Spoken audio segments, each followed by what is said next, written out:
symmetrical design. So we're going to start with a central pitch F. We're in F major, so we're going to try to play an F blues. And we'll start with just soloing over the blues using a single pitch, right?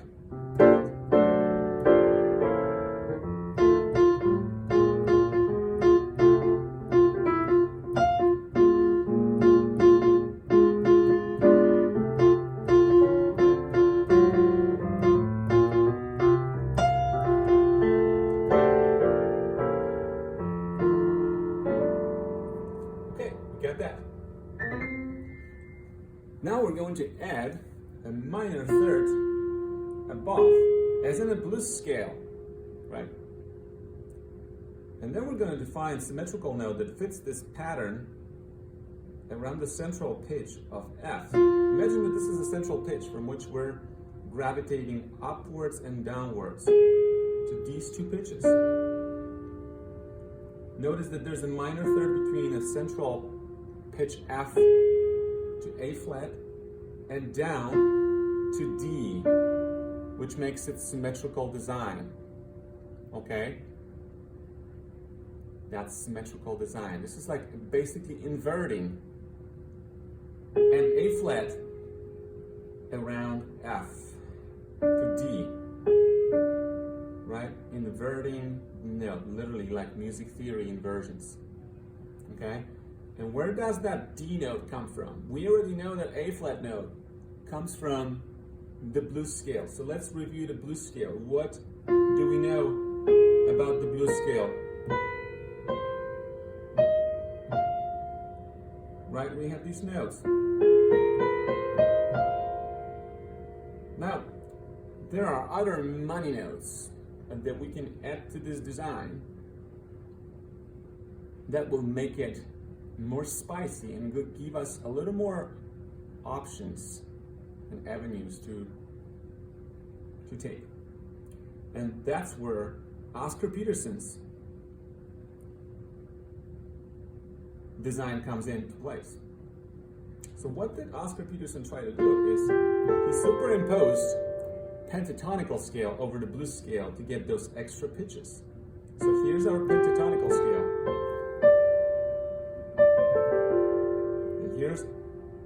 Here are the missing blues scale pitches.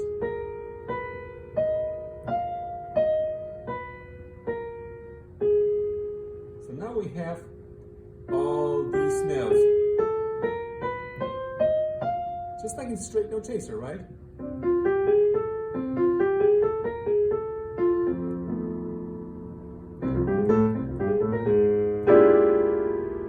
Okay, let's slow it down. Or another blues.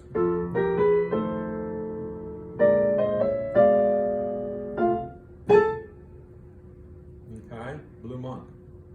It's all there.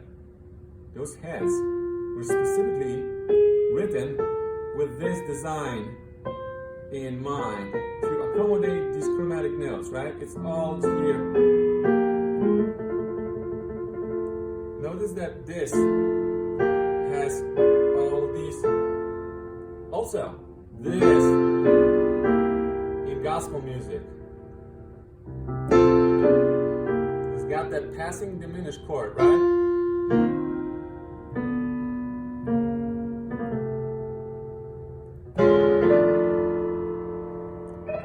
Okay, let's go back to our little scale that has been complemented now by the missing notes from pentatonical scale.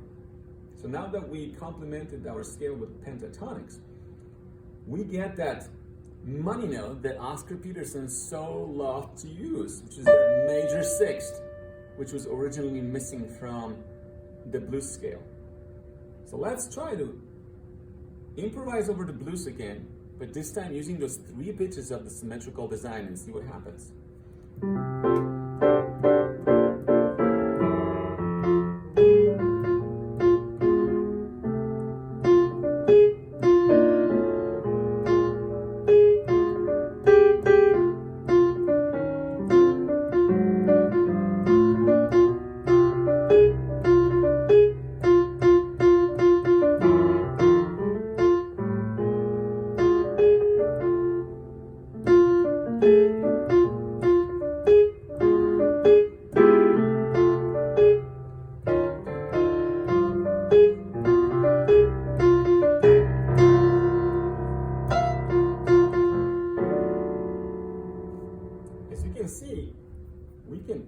smoothly connect the chords of the blues by using just those 3 pitches.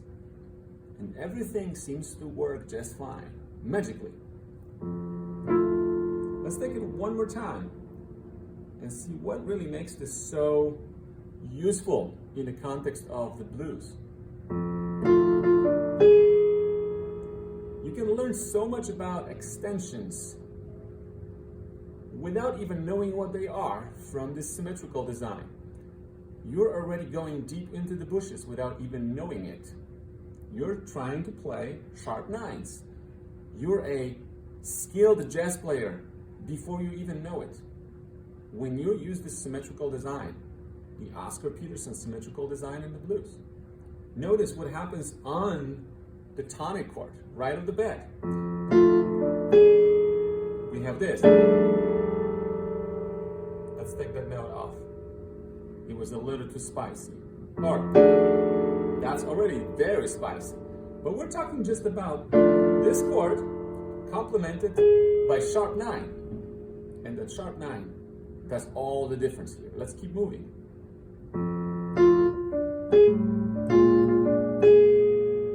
Now notice that the same pitch that used to be a sharp 9 on the F7 chord, now it's a 7th of the B flat chord, which is the 4th chord in the blues.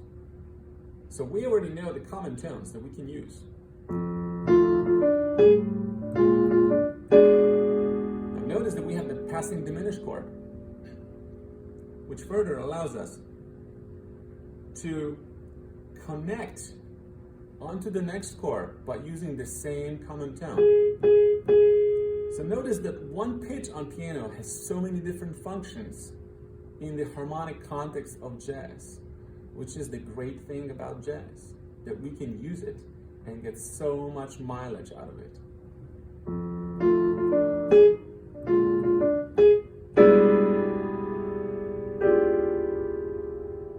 Right?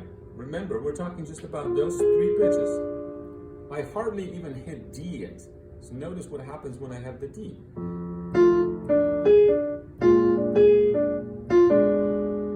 Notice that both F and D fit B flat 7 chord, which is the 4th chord in the blues, and our passing diminished chord.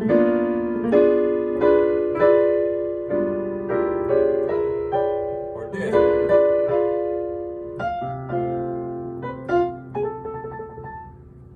Right? So far so good, right? Even when we go back to 1 chord,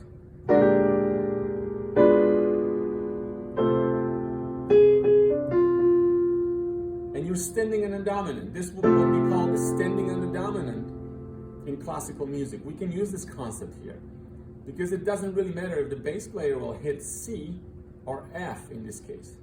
Even if the bass player will lead up to C note, which he will kind of force the harmony to go to that standing on a dominant situation, you're still okay with playing your pitches. Right? You're still okay with doing this. Now we're moving on to our 5 of 2 chord. And notice what happens here.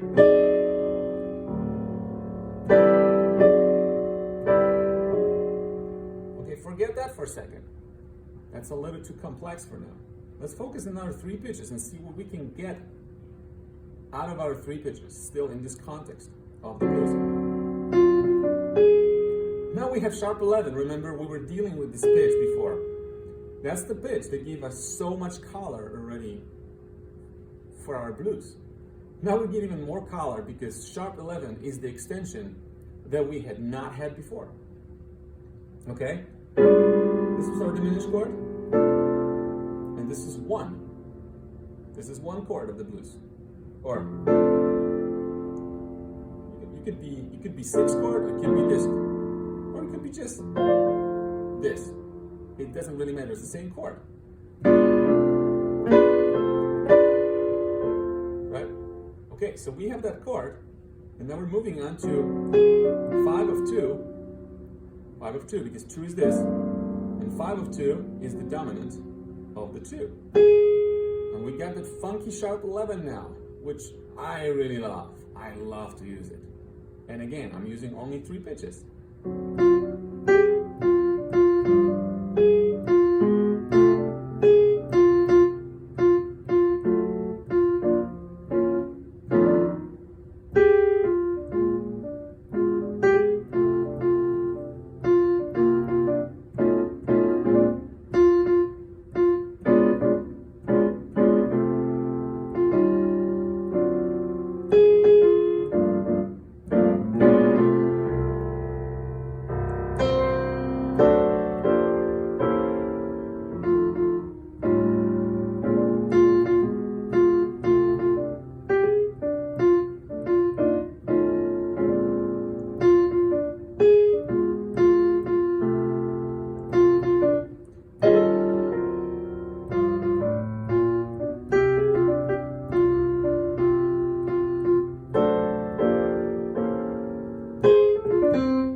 Notice that I started using some more pitches, and I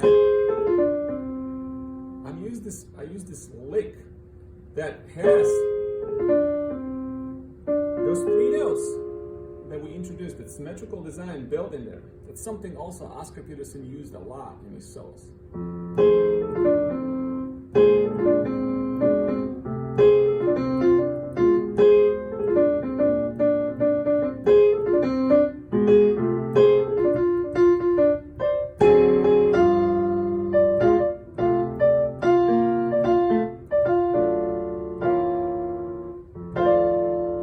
Something you can use also and generate more interesting melodic ideas.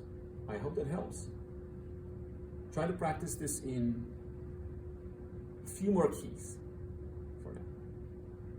I'll see you in the next video. Happy shedding, everyone.